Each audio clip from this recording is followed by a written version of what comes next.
Step into Value Zone. Value Zone. Hypermart. Button. నమస్తే, welcome to Suman TV. నేను విష్ణు. ప్రస్తుతంతో పాటు market analyst Revanth Chalamala ఉన్నారు, వారితో మాట్లాడదాం. నమస్తే రేవంత్. నమస్తే అండి. రేవంత్, మార్కెట్స్ అంతా బాగా కలకలాడుతున్నాయి. దలాల్ స్ట్రీట్ అంతా బాగా సందడి నెలకొంది. సెన్సెక్స్ ఏమో 70,000 రీచ్ అయిపోయింది అండ్ నిఫ్టీ ఏమో ఆల్మోస్ట్ 21,000 టచ్ అయిపోయింది. సో ఇక్కడి నుంచి మార్కెట్లో ఎలా ఉండే అవకాశం ఉంది అంటారు? మనకి ఎలక్షన్స్, మనకి 5 రాష్ట్రాల ఎలక్షన్స్ వచ్చిన తర్వాత మార్కెట్లో ఒక క్లారిటీ అయితే ఉంది. రానున్న రోజుల్లో మనకి సెంట్రల్లో కూడా ఒక స్టేబుల్ గవర్నమెంట్ ఉండే అవకాశం ఉంటుంది అని. ఒకవేళ బై ఎనీ ఛాన్స్ అన్స్టేబుల్ కనుక కనిపించి ఉంటే కనుక మార్కెట్ మనకి ఇండియాలో పర్టికులర్గా ఇంత ర్యాలీ అవ్వడానికి అవకాశం ఉండుండేది కాదు. కానీ ఒక స్టెబిలిటీ ఉండబోతోంది. ఇప్పుడు ఏవైతే మనకి థీమ్స్ రన్ అవుతున్నాయో ఆ థీమ్స్ వాటి ర్యాలీని కంటిన్యూ అవుతాయి, వాటి మీద పెట్టుబడులు యాస్టీస్గా కంటిన్యూ అవుతాయి. మనకున్నటువంటి ఆ ఇంటర్నేషనల్ రిలేషన్స్, ఈ ఎక్స్చేంజ్, ఇదంతా కూడా యాజ్ యూజువల్గా కంటిన్యూ అవుతుంది అనే ఒక ఎక్స్పెక్టేషన్ తోటి మార్కెట్ అనేది ఒక హ్యూజ్ గ్యాప్అప్స్ తోటి, ఇన్ఫ్యాక్ట్ ఒక ఫ్లాట్ ఓపెనింగ్స్ కంటే కూడా పెద్ద పెద్ద గ్యాప్అప్స్ తోటి ఓపెన్ అవుతుంది. అక్కడి నుంచి హయ్యర్ సైడ్ మూవ్ అవుతూనే వెళ్తుంది. సో బేసిక్గా మనకి ఒక 2-3 డేస్ ముందు వరకు కూడా కొంత కన్సాలిడేషన్ అయితే మార్కెట్లో జరిగింది. మనకి కొద్దిగా ఆల్ టైమ్ హైస్ అని రీచ్ అయిన తర్వాత దానికి గల మేజర్ రీజన్ మనకి ఫెడ్ రిలేటెడ్ ఎటువంటి అవుట్పుట్ రాబోతోంది, అంటే ఎఫ్ఓఎంసీ మీటింగ్ ఒక అవుట్పుట్ ఎలా ఉండబోతుంది అన్న ఒక కన్ఫ్యూజన్ అనేది మార్కెట్లో కొంత ఉంది. దాంతో పాటుగా మనకి యూఎస్ సిపిఐ డేటా అది ఏ విధంగా రాబోతుంది అనే ఒక క్లారిటీ కూడా వచ్చేంత వరకు కొద్దిగా స్టెబిలిటీ మెయింటైన్ చేయాలని చెప్పి మార్కెట్ మూవ్మెంట్ ఇవ్వలేదు. మనకి 2 డేస్ బ్యాక్ ఎగ్జాక్ట్గా సిపిఐ డేటా వచ్చింది, consumer price inflation data of US. అది వచ్చేసరికి మార్కెట్ ఎక్స్పెక్టేషన్స్కి అనుకూలంగానే వచ్చింది, అరౌండ్ 3.1%. సో దాంతో మార్కెట్లో ఏంటి అని అంటే డౌన్ ద లైన్ మనకి ఆ ఇన్ఫ్లేషన్ ఫియర్ అనేది తగ్గుతుంది అని ఒక క్లారిటీ అయితే మనకు మార్కెట్లో నెలకొంది. దాని తర్వాత నెక్స్ట్ డే జరిగినటువంటి ఎఫ్ఓఎంసీ మీటింగ్ యొక్క అవుట్పుట్, ఫెడ్ చైర్మన్ గారి అవుట్పుట్లో కూడా అంతా కూడా ఒక రకంగా మనకి పాజిటివ్ న్యూసే వినిపిస్తూ వస్తుంది. గత ప్రీవియస్ మీటింగ్స్లో అన్నిట్లో కూడా వాళ్ళు ఇంట్రెస్ట్ రేట్ హైక్ చేసినా చేయనప్పటికీ కూడా వాళ్ళు కొంతవరకు కొంచెం హాకీ స్టేట్మెంట్స్ అనేవి ఇస్తూ ఉండేవాళ్ళు. అంటే మేము రానున్న రోజుల్లో మేము రేట్ కట్స్ అయితే చేస్తామో చేయమో చెప్పలేము, లేదా మేము ముందు రోజుల్లో ఇంకా పెంచడానికి కూడా అవకాశాలు ఉంటాయి, ఇటువంటి స్టాండ్స్లో ఉంటుండేవాళ్ళు. కానీ నిన్న జరిగినటువంటి ఆ ఎఫ్ఓఎంసీ మీటింగ్లో పర్టికులర్గా ఫెడ్ చైర్మన్ అవుట్పుట్ అనేది మార్కెట్కి ఎంతో బూస్ట్నిచ్చింది. లాస్ట్ క్లోజింగ్ టైంలోనే యూఎస్ మార్కెట్స్ కూడా ఒక మంచి ర్యాలీని అయితే అబ్జర్వ్ చేశాయి. అటు S&P 500 కూడా ఆల్ టైమ్ హైస్ని బీట్ చేసుకుంటూ వెళ్ళిపోతూనే ఉంది. సో గోయింగ్ ఫర్దర్ మనకి ఇంట్రెస్ట్ రేట్ కట్స్ అనేవి రానున్న రోజుల్లో 2024 సంవత్సరంలో ఉంటాయి అని ఒక క్లారిటీ అయితే ఆల్రెడీ మనకు ఫెడ్ చైర్మన్ దగ్గర నుంచి అవుట్పుట్ అయితే వచ్చింది. పర్టికులర్ 2024 సంవత్సరంలో ఒక 2 రేట్ కట్స్ ఉండొచ్చు, మేబీ ఒక 0.5% చొప్పున. అలానే 2025లో కూడా ఒక 2 రేట్ కట్స్ ఉండొచ్చు అనే ఒక ఎస్టిమేషన్ అయితే మార్కెట్కి వచ్చేసింది. సో గోయింగ్ ఫర్దర్ మనకి ఇన్ఫ్లేషన్ అనేది కంట్రోల్ అవుతూ ఉంటుంది. సో 24-25 నుంచి కూడా కొంతవరకు మనకి స్టెబిలిటీ, అంటే ఈ రేట్ కట్స్ కూడా స్టార్ట్ అవుతాయి అనే క్లారిటీ ఉంది. సో దాని యొక్క ఇంపాక్ట్ ఈరోజు మనం ఐటీ ఇండెక్స్ మీద కూడా చూసాం. ఈరోజు ఒక రకంగా హైయెస్ట్ పర్ఫార్మర్ మార్కెట్లో ఎవరైనా ఉన్నారు అని అంటే అది ఐటీ ఇండస్ట్రీ. సెక్టార్ యావరేజ్గా 3% పైపెచ్ క్లోజింగ్ ఇచ్చింది ఈరోజు ఐటీ ఇండస్ట్రీ. అండ్ మనకి బ్యాంకింగ్ సెక్టార్ అంతా సపోర్ట్ చేయనప్పటికీ ఐటీ ఇండస్ట్రీ ఆ ర్యాలీని అయితే మనకు ఆల్రెడీ చూపించింది. ఐటీ ఇండస్ట్రీ ఎందుకు దాన్ని పాజిటివ్గా చూస్తుంది అని అంటే ఎప్పుడైతే వడ్డీ రేట్లు విపరీతంగా పెరుగుతూ ఉంటాయో అది ఐటీ ఇండస్ట్రీకి ఒక రకంగా నెగిటివ్ న్యూస్గా ఉంటూ ఉంటుంది. దానికి గల కారణం ఏంటి, ఆ కంపెనీస్ ఏవైతే అదర్ కంపెనీస్ వీళ్ళకి ప్రాజెక్ట్స్ ఇస్తూ ఉంటాయో వాళ్ళ బడ్జెట్ని మేనేజ్ చేసే దాంట్లో వాళ్ళు ఫండ్ అలొకేషన్ అనేది పర్టికులర్గా న్యూ ప్రోడక్ట్ డెవలప్మెంట్ కోసం తగ్గిస్తూ ఉంటారు. ఇప్పుడు ఇంట్రెస్ట్ రేట్ కట్ అనేది స్టార్ట్ అవుతూ ఉంటే వీళ్ళకి ఈ ప్రాజెక్ట్ అలొకేషన్స్ అనేవి పెరిగే అవకాశాలు ఉంటాయి. సో గోయింగ్ ఫర్దర్ వీళ్ళ యొక్క రెవెన్యూస్ గ్రో అవుతాయి, ప్రాఫిట్స్ గ్రో అవుతాయి అనే ఒక ఎస్టిమేషన్ అనేది ఐటీ ఇండస్ట్రీ మీద క్రియేట్ అవుతుంది. సో గోయింగ్ ఫర్దర్ మనకి ఐటీ ఇండస్ట్రీ ఇప్పటిదాకా నాకు తెలిసి మనకి ఆ 21 ర్యాలీలో హైయెస్ట్ కాంట్రిబ్యూటర్ ఐటీ ఇండస్ట్రీ. ఆ తర్వాత దాదాపుగా లాస్ట్ 2 ఇయర్స్ నుంచి ఒక హ్యూజ్ కన్సాలిడేషన్లో అండర్ పర్ఫార్మర్గా మిగిలిపోయింది. దానికి గల ప్రధాన కారణం ఇంట్రెస్ట్ రేట్సే. ఇప్పుడు interest rate cut news announcement వచ్చిన వెంటనే ఐటీ ఇండస్ట్రీస్ ఇండియాలో కూడా ఊపందుకోవడం మొదలుపెట్టాయి, 3% హయ్యర్ సైడ్ క్లోజ్ అయింది. So when compared to banking stocks ఇప్పుడు ఐటీ ఇండస్ట్రీస్ అనేవి వాటి యొక్క ర్యాలీని స్టార్ట్ చేయడానికి హై ప్రాబబిలిటీ ఉన్నట్టుగానే నాకైతే కంటికి కనిపిస్తుంది. సో బ్యాంకింగ్ స్టాక్స్ సపోర్ట్ చేయవా మార్కెట్ని, సో బ్యాంకింగ్ స్టాక్స్కి ఇది మంచి న్యూస్ కాదా అంటే డెఫినెట్గా ఇది బ్యాంకింగ్ స్టాక్స్కి కూడా మంచి న్యూసే, అందులో డౌట్ ఏం లేదు. మనం నిఫ్టీతో కంపేర్ చేస్తే బ్యాంక్ నిఫ్టీ కొంతవరకు అండర్ పర్ఫార్మెన్స్లోనే ఉంది. మనకు ఒక లాస్ట్ స్వింగ్ని కంపేర్ చేసినట్లయితే. కాకపోతే మనకి యాజ్ ఆఫ్ నౌ దాని యొక్క పాజిటివ్ న్యూస్ దేని మీద ఎక్కువ వెయిటేజ్ ఉంటుంది అంటే ఐటీ ఇండస్ట్రీ మీద. సో బేసిక్గా సెక్టార్ రొటేషన్లో ఫండ్ ఫ్లో అనేది ఐటీ ఇండస్ట్రీ నుంచి బ్యాంకింగ్ నుంచి ఐటీకి అనేది ఎక్కువ సర్క్యులేట్ అవుతూ ఉంటుంది. సో ఎప్పుడైతే ఐటీలో హ్యూజ్గా బయింగ్ జరుగుతూ ఉంటుందో సహజంగా బ్యాంకింగ్ సెక్టార్కి సంబంధించి కొంతవరకు ప్రాఫిట్ బుకింగ్ జరగటమో లేదా అది అక్కడ స్టెబిలైజ్ అయిపోవటమో, ప్రాఫిట్ బుకింగ్ అయిపోయి కింద పడిపోతుంది అనేది కాదు. దీంట్లో ఇప్పుడు దాకా వచ్చినటువంటి ర్యాలీ బ్యాంకింగ్ స్టాక్స్లో ఇంకా అది కనిపించదేమో అని అనిపించింది.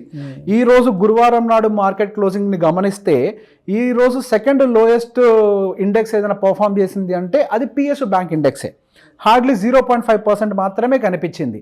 ఈరోజు బ్యాంక్ నిఫ్టీ క్యాండిల్ని కంపేర్ చేసినప్పటికీ కూడా బ్యాంక్ నిఫ్టీ క్యాండిల్లో కొంత ప్రాఫిట్ బుకింగ్ కనిపించింది. ఒక పెద్ద విక్ ఫామ్ అయింది హయ్యర్ సైడ్.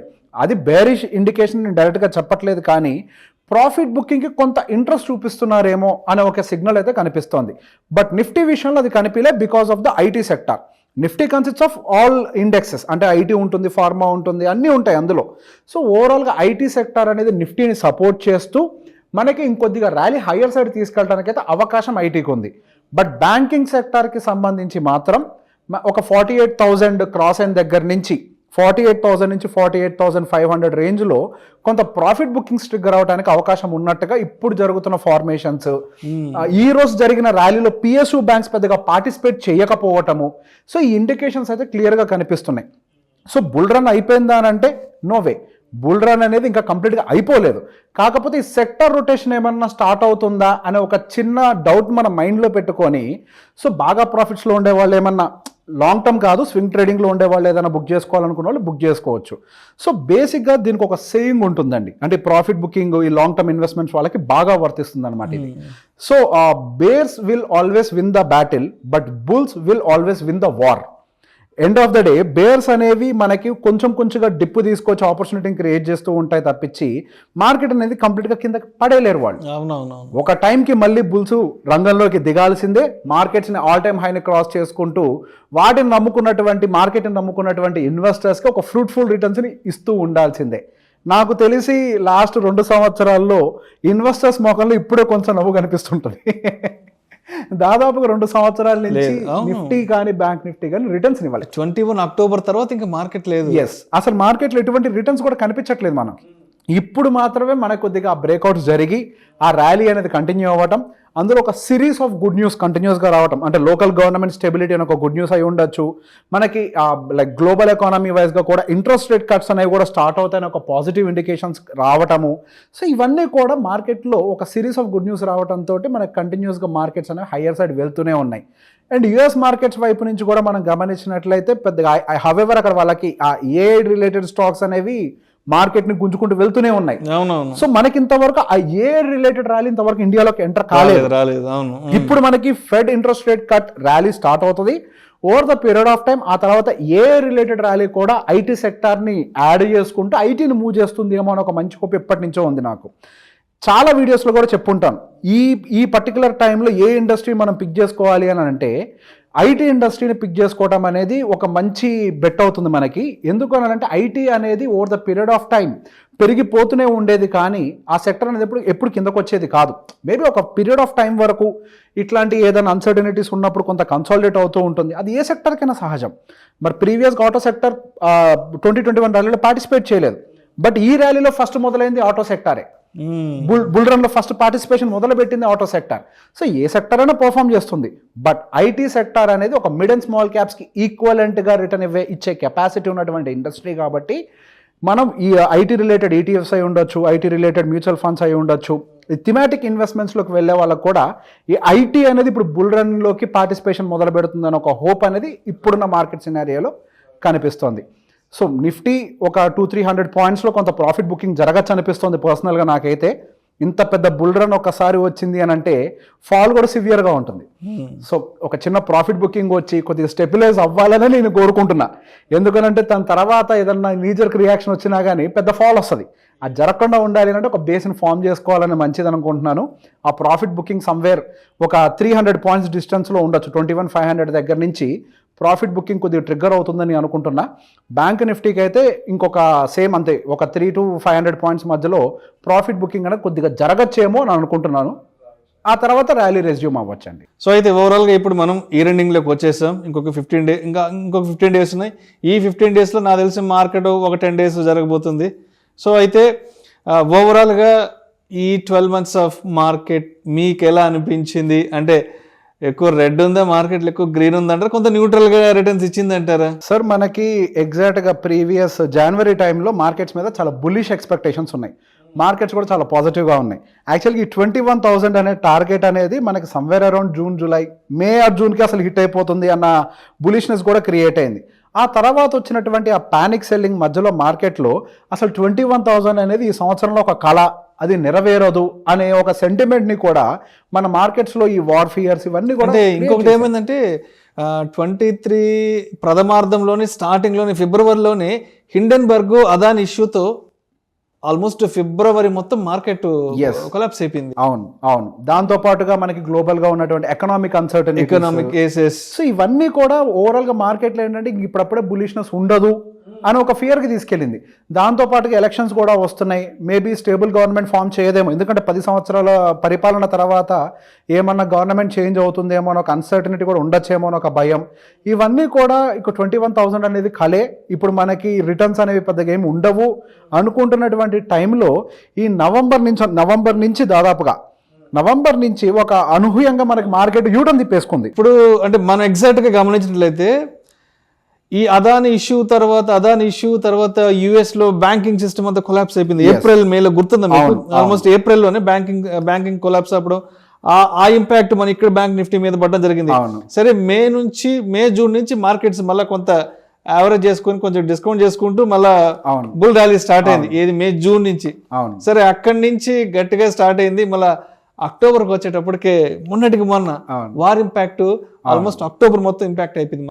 అవును. సో ఓవరాల్ గా నవంబర్ నుంచి మళ్ళా కొంత ర్యాలీని చూడగలిగాం. ఇవాళ 70,000 మార్కు అండ్ 21,000 మార్కు. ఒక రకంగా సెన్సెక్స్ అనేది సీనియర్ సిటిజన్ దాటిపోయింది. ఎగ్జాక్ట్లీ, అవును, correct.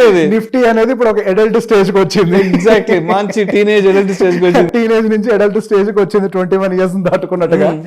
So over the period of time అయితే లైక్ మనకు అసలు ఈ ఇయర్ సిరీస్ అంతా కూడా ఒక కంటిన్యూస్ బ్యాడ్ న్యూస్ని ఫేస్ చేసినప్పటికీ కూడా, ఇందాక నేను చెప్పాను కదండి ఒక మాట, always bulls will win the war అన్నట్టుగా ఆఖరి నిమిషంలో మార్కెట్ అనేది ఒక యూటర్న్ తిప్పేసుకొని అసలు రీచ్ అవ్వటమే కష్టం అనుకుంటున్నటువంటి లెవెల్స్ని రీచ్ అవుతూ పోతూనే ఉంది. సో గోయింగ్ ఫర్దర్ ఇంకెక్కడికి వెళ్ళిపోతుంది మేబీ ఇప్పుడు మనకు ఒక రకంగా ఇది ఇయర్ ఎండింగ్ కూడా కాబట్టి మనం ఇయర్ ఎండింగ్ వీడియో కూడా ఒకటి చేద్దాం.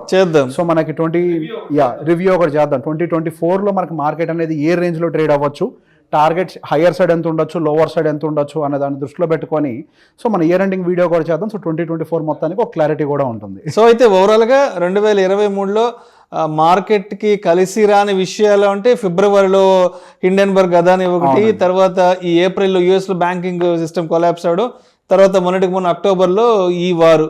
సో ఈ 3 మినహా పెద్దగా ఇంకా టచ్ చేయలేదు. యాక్చువల్ గా 3 మినహా అన్నంత చిన్నవి కాదు మళ్ళీ 3 కదా, తక్కువే అనుకోవడానికి లేదు. అవన్నీ కూడా పెద్దవి. ఆ రేంజ్ లో మార్కెట్ పడగొట్టాయి. అవును, ఆ రేంజ్ లో మార్కెట్ ని ఇంపాక్ట్ చేసాయి. మార్కెట్స్ అసలు కోలుకోవడం కూడా కష్టమేమో భయపడ్డాయి. ఇన్ఫాక్ట్ మళ్ళీ ఆ హిడెన్బర్గ్ రిపోర్ట్ అసలు చెల్లదు, పనికి రాదు, ఫాల్స్ రిపోర్ట్ అని ఎప్పుడైతే అది ఒక పాజిటివ్ న్యూస్ అయింది. అదొక పాజిటివ్ న్యూస్ అయింది. తర్వాత అదే అంటే అక్కడి నుంచి మళ్ళీ లాస్ట్ 1 week 10 days నుంచి అదాని స్టాక్స్ లో మళ్ళీ ర్యాలీ స్టార్ట్ అయింది. Huge rally. అవి ఎక్కడి నుంచి అయితే పడ్డాయో ఆల్మోస్ట్ ఆ ప్రైస్ కి వెళ్ళిపోయింది. ఆల్మోస్ట్ ఆ లెవెల్ కి రీచ్ అయిపోయాయి. ఎవరైతే అక్కడ ఇన్వెస్ట్ చేసుకుంటారో సుమారుగా వాళ్ళందరికీ 4 times రిటర్న్ వచ్చి ఉంటుంది. 4 times ఆల్మోస్ట్. ఇప్పుడు గ్యాస్ ఎంటర్ప్రైజ్ 65%. అవును, ఒక మంచి రిటర్న్స్ ఇచ్చేసి. సో గోయింగ్ ఫర్దర్ అయితే మార్కెట్ లో ఇటువంటి న్యూస్లు వస్తూ ఉంటాయి, పోతూ ఉంటాయి. End of the day market నమ్ముకొని లాంగ్ టర్మ్ లో ఇన్వెస్ట్ చేసిన వాళ్ళకి, మార్కెట్ లో ఇటువంటి బ్యాడ్ న్యూస్ వచ్చినప్పుడల్లా, డిప్ అయినప్పుడల్లా ఆపర్చునిటీని క్యాప్చర్ చేసుకునే వాళ్ళకి, వాళ్ళు ఎప్పుడైనా యుద్ధాన్ని గెలుస్తారు. సో మొత్తానికి మొన్న రిజర్వ్ బ్యాంక్ కూడా ఈ రెపో మానిటరింగ్ సంబంధించి కూడా పెద్ద మార్పులు చేర్పులేము అవును. యథావిధిగా కొనసాగిపోతున్నాం అవును, అనేది కూడా అవును, అది కూడా అవును, అవును. కొంత మైలేజ్ ఇచ్చింది మార్కెట్. దాంతో పాటుగా మన ఇండియన్ జీడిపి కూడా అసలు ఊహించిన దానికంటే కూడా మంచి రిజల్ట్ ఇస్తూ పోవటము, అండ్ మన 5 ట్రిలియన్ ఎకానమీకి కూడా డౌన్ ద లైన్ ఒక 3-4 ఇయర్స్లోనే మీట్ అవుతామని ఒక పాజిటివ్ న్యూస్లు రావటము. సో ఇండియన్ మార్కెట్స్కి ఇంకా మనకి ఎక్స్పాండ్ అవ్వడానికి ఒక మంచి స్పేస్ ఉంది. స్పేస్ ఉంది. మన అదృష్టం ఏంటి అని అంటే అందరూ తిట్టుకుంటూ ఉంటారు India is a developing economy అని. డెవలపింగ్ ఎకానమీలోనే ఒక మంచి ఇన్వెస్టింగ్ ఆపర్చునిటీ దొరుకుతుంది ఎప్పుడైనా. డెవలప్డ్ ఎకానమీలో మంచి రిటర్న్స్ ఇచ్చేటువంటి ఆపర్చునిటీస్ దొరకవు. So take advantage of a developing economy in India. India ఈ 5 ట్రిలియనే కాదు, మనకి చైనా లాగా యుఎస్ లాగా 30-40 ట్రిలియన్ ఎకానమీస్లో కూడా చేరేందుకు ఇంకా స్పేస్ ఉంది. రైట్ గోయింగ్ ఫర్దర్ మనకి ఇంకా జర్నీ చాలా ఉంది. ఇండియన్ ఇన్వెస్టర్స్ కూడా దాదాపుగా ఇంకా 100 కోట్ల మంది పెట్టుబడులు పెట్టేందుకు స్కోప్ ఉంది. సో వీళ్ళందరూ పెట్టుబడులు పెట్టడం మొదలు పెట్టినట్లయితే మన ఇండియన్ ఎకానమీ ఇంకా ముందరికి వెళ్ళి స్టాక్ మార్కెట్ మంచి రిటర్న్స్ అవ్వడానికి అవకాశాలు కనిపిస్తూనే ఉన్నాయి. Thank you so much Revanth. Thank you అండి. 2023లో అసలు ఓవరాల్గా మార్కెట్స్ ఎలా పెర్ఫామ్ చేశాయి అండ్ ఇప్పుడున్న 70K మార్క్ నెక్స్ట్ ఇది ఎక్కడి వరకు రీచ్ అయ్యే అవకాశం ఉందనే అంశం గురించి మీ విశ్లేషణ ద్వారా ప్రేక్షకులకు చాలా చక్కటి అనాలిసిస్ తెలియజేశారు. Thank you so much Revanth. Thank you అండి.